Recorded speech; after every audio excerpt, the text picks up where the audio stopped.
Let's take it back to 2004. Now, 2004 was over 20 years ago now, and I don't know about you, but that makes me feel ancient. The world was a much different place 2 decades ago, and it's astonishing how time changes. For instance, back in 2004, Game Freak actually made good Pokemon games. Nowadays, they understand that whatever slop they publish, no matter how low effort or boring they make it, it will inevitably make millions of dollars. So I want to take it back to FireRed and LeafGreen to cleanse the slop from my delicate cranium. And I mean delicate, I'm on the verge of ending it all. There are 3 ways to play through Gen 1. You got Pokemon Red, Blue, and Yellow, which they're a bit bare bones for my taste. You have Pokemon Let's Go Pikachu and Let's Go Eevee, and those games aren't too bad, but they're still like $70 retail, and my friend Cameron broke my Nintendo Switch, the little fuckwit. And then there's my favorite way to play Gen 1, FireRed and LeafGreen. And I know it's technically Gen 3, but we're calling it Gen 1. Shut up! For those watching who are unaware, the Pokemon franchise does this really scummy thing where they release the game twice and sprinkle in enough differences to prevent them from getting hit with a lawsuit. Game Freak says that this is to encourage in-game trading with your friends, but that's a load of horse shit. How are you gonna tell kids to catch them all, but then make them pay double the price to do so? Today, I'm taking the nostalgia goggles off. I played through both FireRed and LeafGreen so I could really push these games to the limit. I became the Pokemon champion. I caught all the legendary Pokemon. I finished the regional Pokedex. Felt like I was a little kid again. I traded Pokemon cards in the schoolyard. I watched the anime. I go out of my way to visit the Pokemon Center every time I visit Japan. When my granddad passed away, Pokemon Black 2 got me through it. I have lived and breathed this franchise. Pokemon FireRed and LeafGreen means so much more to me than you could possibly imagine. I don't really have a lot of close family for various reasons, but when I was a kid, my cousin and I played FireRed and LeafGreen together. He taught me everything I know, and that was one of the last times he and I really talked to one another. Then he started doing drugs and rode off his car. That guy was always a prick. That being said, I'm no expert, but I know enough about these games to be rightfully critical about them.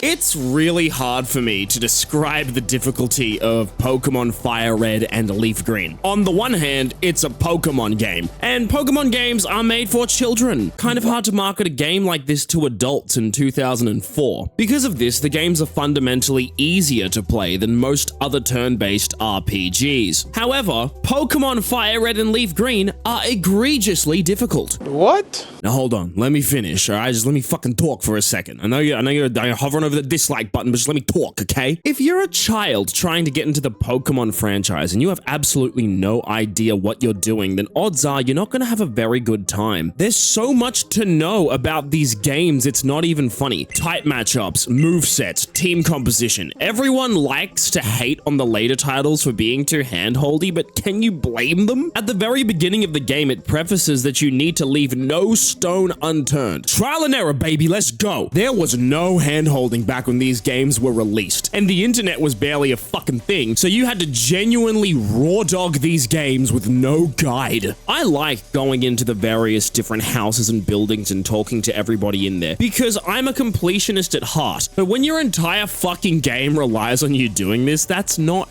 fun. But it's been over 20 years, and we have the Sewerslvt wiki now. The issue is, and this is so ironic, right? Once you actually do know how these games work, they're piss fucking easy. A lot of people do permadeath challenges to make these games a lot more engaging and harder to play, and it does make the games a lot more fun. These are called Nuzlocke challenges, where if a Pokemon dies, it's dead, and you can only catch the first Pokemon you encounter per area of the game. I have personally found that I cannot stomach playing a Pokemon game without nuzlocking the fucking thing. It's a miracle I did it twice, because, hot take, these games aren't engaging to me anymore. I'm jaded as fuck. I'm mashing the A button every battle. I'm skipping past the dialogue because no one gives a shit. I'm sweeping through the gym battles because they're not difficult, and quite frankly, I'm more engaged by the video that I'm watching in the background than the actual game. Thus, I have concluded that Pokemon is a lot more fun if you have no clue what you're doing. Discovering new things about this lengthy franchise is actually very rewarding. Sword and Shield are 2 games that I did not like, but I'll admit that it was very fun to discover new Pokemon and go through the game blind. Please don't let my jaded nature take away from how amazing these games are though. Oh my god, my team. I've got to tell you about my team. For starters, let's talk starters. Charmander, Squirtle, and Bulbasaur are the 3 OGs of starter Pokemon. You got the cool fire-breathing dragon for your average based red-pilled gooner, the turtle with cannons on its back for the average pirate enthusiast. Rule 1 of the pirate code, like the video. And then you have the literal cabbage for partakers of the greener variety. I am, of course, talking about salad and not marijuana. Shout out to all my vegetarians out there. I decided to play without a starter Pokemon because fuck you. I refuse to be defined by my preference in Gen 1 starters. And I guarantee you, once you get a load of my actual team, you will not like me. First up, we have Wukong. Caught this bitch at level 3 and trained him to be an absolute fucking unit. This thing is half pig, half monkey. They took Roadhog and Winston and meshed them together. Fucking hell. If I ever make an Overwatch reference again, just put me out of my fucking misery. We got Akira Nishikiyama, patriarch of the Tojo clan. I purchased this guy for 500 Poké-dollars just outside of Mount Moon while he was a lowly koi fish. It took a while, but with a little bit of elbow grease, I evolved him into a big-ass blue dragon who likes squirting on people. Then we have my dog,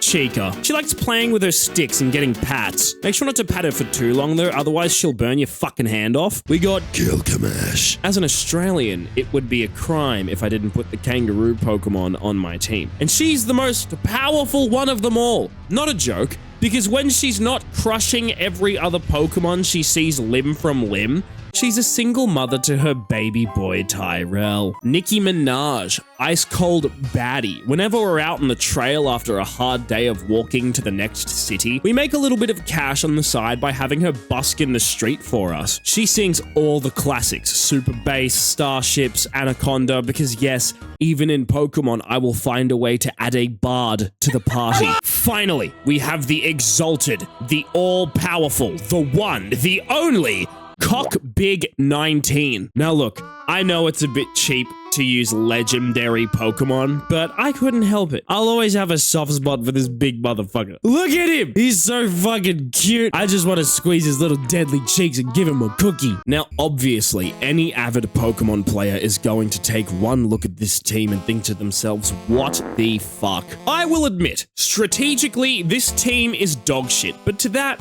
I say fuck you. I'm not here to construct the best possible team. I'm here to use the Pokemon I want to use. And if that involves using the literal disease Pokemon that you can only catch towards the end of the game rather than Mewtwo, so be it. I don't need to justify myself to you. You're sitting there with no job, barely any education, wasting away your 20s playing Pokemon Showdown, mad at me because my team sucks dick. Well, guess what, you dumb donkey? There is an entire world out there that extends beyond the precipice that is the Pokemon universe. There are people from all over the world, just like you, who have hopes, dreams, aspirations, pain, regret, and the difference between you and them is that they're actually out there trying to make a difference rather than getting agitated that I chose to use a big kangaroo instead of a sleepy bear in a game that came out in 2004. Shut up!